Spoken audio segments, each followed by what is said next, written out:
Greetings, and welcome to the Abyss. The seasons are changing, the clock won't stop running. You better prepare, winter is coming. We're moving the herb garden inside today, y'all.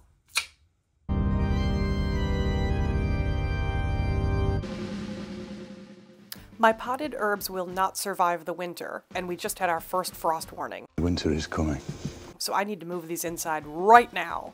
There are 17 plants coming inside and only 3 of them will stay in their original pots, so I'm definitely going to need more potting soil.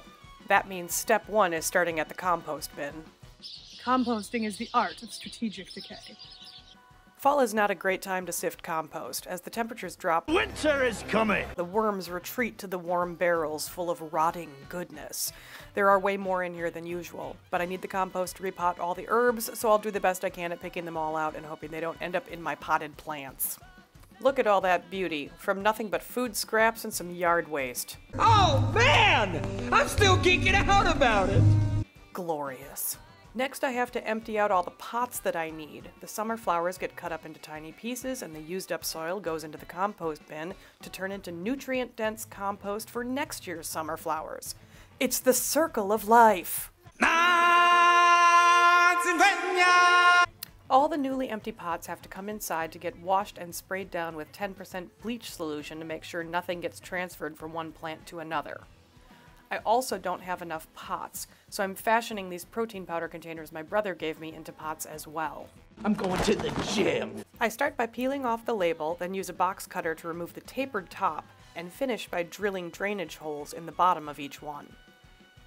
It's starting to get late in the day, so with all my pieces now in place, I repot 13 plants as fast as I possibly can. Winter is coming. Trimming off any unhealthy branches and removing excess soil from their roots. On top of getting these plants inside, I also have to get the rest of the tomato harvest in. They won't survive the frost either, but will continue to ripen inside, so it's worth the time. Subscribe. We lost the light, people. And we still have to pick tomatoes. Let's get it done.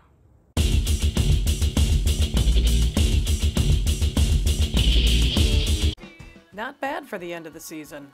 Welcome to the chaos that is now my house. 14 plants are now inside and the 3 big ones are in the garage for now. It's been an all plants kind of day. Thanks for helping, Mike.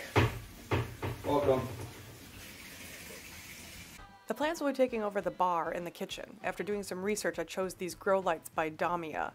Each package comes with 2 lights, all the connectors, electrical cord, and instructions.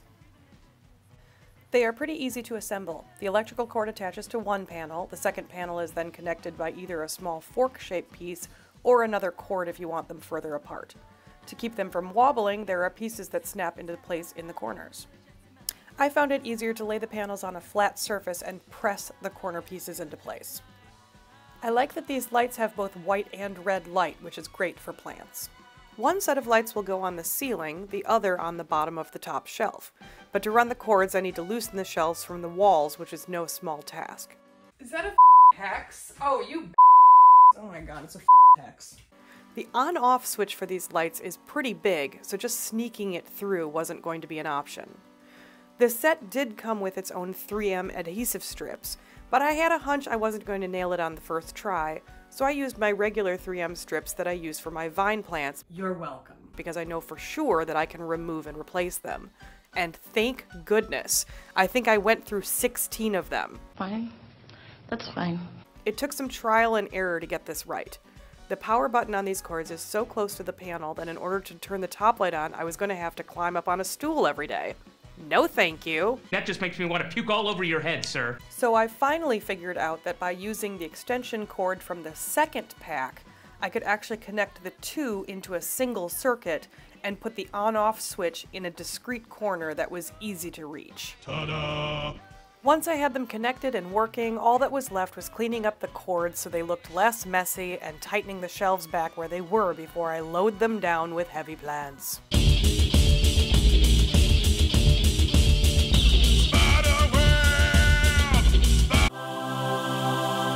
Ta-da!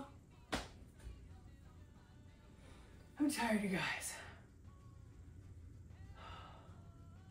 So there you have it. 11, 12, 13, 14, 15, 16, 17. I hope you enjoyed watching me move my herb garden inside. This is how to goth up anything, and I'm Cat Downs.